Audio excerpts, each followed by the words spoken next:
안녕하세요. 반갑습니다. 강사 고정욱입니다. 기사로 알아보는 보험 업권 전망, 이번 달엔 또 어떤 기사에 주목을 해야 될지 저랑 같이 살펴보도록 하겠습니다.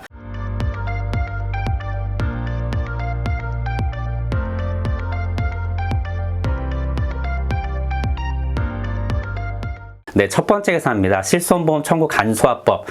국회 통과 초읽기에 들어섰다고 합니다. 물론 100% 확정된 것은 아니지만 해당 기사 내용을 바탕으로 보면 결국 통과될 것이다. 그래서 우리 소비자분들이 병원에서 간단한 치료나 또는 금액이 높지 않은 그러한 치료를 받은 경우 실손보험 청구하는데 그 불편했던 서류를 출력하고 또 사진 찍어서 업로드하거나 또는 우편으로 보내거나 하는 이러한 불편들이 크게 해소될 것으로 보입니다. 다 아시다시피 반대했던 입장에서 왜 반대를 했느냐, 이런 소비자 정보를 활용하는 부분, 악용하는 부분 때문에 이를 반대했지만 결국 이런 부분들이 해소가 되면서 이번에 초읽기에 들어섰다고 합니다. 자, 제가 이 기사를 또 갖고 온 이유는 정보통신 기술이라든가 또는 AI 기술, 빅데이터 기술 이런 기술들이 발달되면서 우리 보험 설계사분들, 컨설턴트 분들이 영업하는데 굉장히 많은 변화를 가져오고 있다라는 것이죠. 예를 들자면은 내 보험 다 보여 빅데이터 기술, 그리고 이걸 연결해주는 우리가 이제 플랫폼이라고 하죠. 어플리케이션 이런 것들, 또는 신용정보 조회 동의만 개인 정보 활용 동의만 하게 되면 이제는 고객님이 가입한 보험증권 정보를 쭉 끌어오는 거, 이런 기술들을 바탕으로 해서 우리에게는 매우 큰 이로움, 간편함, 그리고 신속 정확한 이런 것들이 영향을 긍정적으로 펼쳐왔습니다.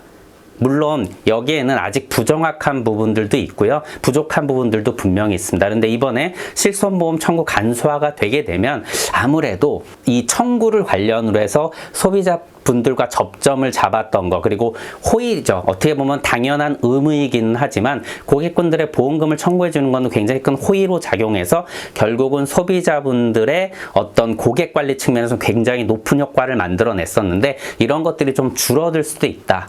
그래서 이런 부분까지 감안을 해서 이런 법이 통과되면 우리가 어떻게 또 소비자분들한테 변화된 부분을 적용하고 여기서 부족한 부분 어떻게 끌어낼 것인가, 이런 것들을 좀 확인할 필요가 있습니다. 전 개인적으로요, 고객분들이 소액 청구를 할 때 저는 어플리케이션 청구를 하라고 대부분 저는 시켰습니다.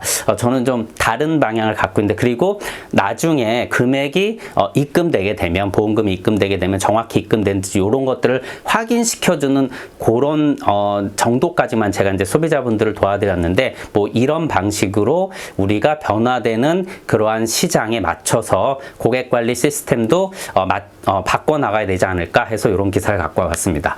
네, 다음 기사는 4세대 실손 전환 관련된 기사입니다. 다 아시다시피 실손보험을 4세대로 전환하게 되면 1년간 보험료를 50% 할인해주고 있습니다. 이 제도를 연말까지 연장하겠다라는 내용입니다. 왜 연장하느냐? 첫 번째, 고객분들의 보험료 납입 부담, 경기가 어려워져서 물가가 올라가서 결국은 이 부담을 좀 덜어줄 필요가 있다. 두 번째는 4세대 실손 안에는 활증 제도가 있죠. 이게 시스템적으로 결국 도덕적 해이를 막을 수 있는 그러한 장치가 되어 있으니까 전환의 필요성, 이것도 계속 꾸준히 갖고 가야 될 필요가 있다라고 해서 이렇게 결정이 됐다라고 합니다.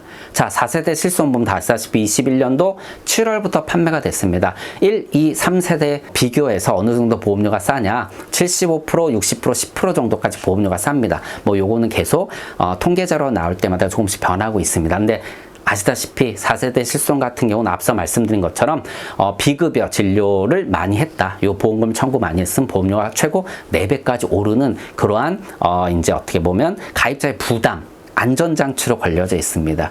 그래서 실제 현장에서 컨설팅을 할 때 많이 고민들을 하시죠. 근데 저의 경험으로 말씀을 드리면은 실제 연락이 오시는 분들은 보험료 납입에 대한 부담이 굉장히 가중된 경우입니다. 당연히 연세가 많아지시거나 또는 이제 소득이 끊기거나 줄어서 결국 이 보험료에 대한 부담이 너무 높아진 상황이죠. 그래서 연락이 오게 되면 저는 초점을 당연히 보험료에 맞춰서 안내를 해드립니다. 이때 가장 문제가 문제가 되는 게 과연 옮겼을 때 뭐 보장이 줄어드는 거 이런 것들은 기본인데 그 활증 구간에 들어서게 되면 보험료를 너무 많이 내게 되는 거 아니냐. 그래서 실제 통계 자료를 바탕으로 말씀을 드리면 4세대 실손으로 갈아탄 이후에 보험료가 활증이 되게 되면 그 보험료가 엄청 부담이 될 텐데, 그런데 이 보험료가 구실손을 기준으로 계산을 해보면 구실손을 그대로 갖고 있는 것보다 저렴하다.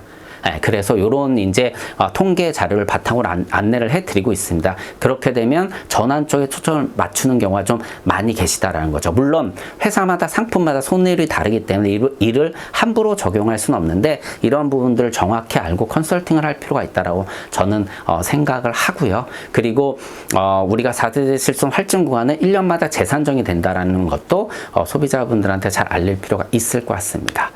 자동차 보험의 벌점 부과 제도가 바뀝니다. 뭐 페라리랑 모닝이랑 사고가 났습니다. 9대 1입니다. 페라리가 가해자가 된 거고 90% 이제 본인 과실이 잡혔고요. 모닝이 10% 과실이 잡혔는데 실제 이 사고 차량의 그 수리비가 1억이랑 200만 원이 나온 겁니다. 그렇게 되면 페라리는 90%의 비율을 갖고 있지만 180만 원을 내고, 모닝은 10% 비율만 갖고 있지만 10% 비율만 갖고 있어도 1,000만 원이라는 이제 보험금이 지급이 되는 거죠. 이 대물 사고 비용으로요. 그렇게 되면 결과적으로 모닝 같은 경우 활증을 훨씬 더 많이 받게 되는 이러한 폐단이 있었다. 그래서 이걸 바로 잡기 위해서 결국은 어떻게 바뀌느냐. 우리가 보통 이제 점수를 부과받죠. 사고가 나게 되면 뭐 0.5점 사고냐 1점 사고냐 뭐 이런 식으로 이제 계산이 되는데, 여기에 새로운 부과 점수가 하나 더 생긴다는 것이죠. 그래서 이건 어떤 기준으로 이제 부과가 되느냐. 일단 과실이 50% 이상 넘어선 상태에서 앞서 말씀드린 것처럼 페라리 같은 경우 50%가 넘은 거죠. 그렇게 될 경우 이 두 차 사고의 수리비가 낮은 차량과 비싼 차량이 3배 이상 차이가 나야 되고, 그게 200만 원 이상 넘게 되면 별도 점수를 부여하겠다. 결국 이를 통해서 억울한 또는 잘못되어 있는 이러한 어떤 보험료 그 활증 부과 체계를 개선하겠다는 그런 내용입니다. 저는 뭐 제가 자동차 보험 전문가는 아니지만 제 개인적인 식견으로는 이렇게 바뀌어야지만 좀 더 효율적인 그러한 자동차 보험료 산정이 될 것으로 저도 생각을 합니다. 그래서 이렇게 바뀌는 내용들을 고객분들한테 꼭 알려줄 필요가 있을 것 같습니다. 기사는 이제 종신형 연금으로 비과세 혜택을 받자, 이러한 내용인데, 자, 일단 작년에 금리가 굉장히 높았었습니다. 그때 뭐 6%, 7%, 8% 이런 이제 특별한 상품들도 나왔었는데 4억을 6% 금리로 일반과세 예금에 예치했다라고 가정을 해보겠습니다. 그럼 그 상품들이 이제 올해 1년이 되면서 굉장히 많이 쏟아져 나옵니다. 근데 이때 이자가 얼마가 붙느냐? 세전 2,400이 붙고요. 그리고 여기다 이자 소득세를 산정하게 되면 거의 370만 원이라는 어마어마한 이자 소득세를 내게 됩니다. 그런데 이렇게 되면 다 아시다시피 어떤 일이 벌어지냐? 일단 이자 소득세 내는 것 또한 굉장히 아까운데, 여기에 우리가 금융종합소득과세라는 거 아시죠? 금융소득종합과세는 뭐 여기에 들어간다라고 해서 갑자기 뭐 세금이 많이 올라가는 것은 아닙니다. 하지만 여기에 해당되게 되면 국세청의 어떤 이제 감시 안에 들어간다. 뭐 이러한 이제 것들이 굉장히 부자분들한테는 부담이 되는 것이죠. 그래서 비과세 혜택을 받을 수 있는 상품들이 다양하게 있기 때문에 그 중에서 이제 보험 상품을 이 기사에서는 얘기를 하고 있는데, 비과세 종합저축 있죠. 뭐 이거 같은 경우는 조건이 좀 있죠. 뭐 65세 이상이라든가 장애 5천만 원까지 비과세가 되는 거 다 아실 거고요. 그 다음에 뭐 이제 신협이나 이런데 우리가 조합원으로 들어갈 수 있는 1,000만 원까지 되죠. 그런데 이 같은 경우는 뭐 거의 그럴 확률은 없지만 예금자 보험이 되지 않는다라는 부분, 이 부분도 한번 체크해 볼 필요가 있고요. 그리고 마지막으로 ISA를 이용하게 되면 여기에 담아놓은 것들이 수익이 200만 원까지는 비과세 혜택을 준다. 이렇게 사실 비과세 혜택이 굉장히 좁습니다. 그래서 보험으로 넘어가게 되는 거죠. 그럼 보험으로 넘어가게 되면 다 아시다시피 우리가 이제 저축성 보험, 그 다음에 예치하는 보험, 일시납으로 납입하는 보험, 그리고 종신형 연금으로 받는 보험, 이렇게 이제 세 가지로 나눌 수가 있는데, 사실 사실 우리가 예치하는 거나 그리고 매월 적립식으로 들어가는 거는 좀 한도가 작습니다. 근데 여기서 한 가지 체크해 볼 부분이 바로 뭐냐면은 이게 이제 인별로 해당이 된다라는 거. 이 부분 하나 체크해 볼 필요가 있고요. 150만 원까지겠죠.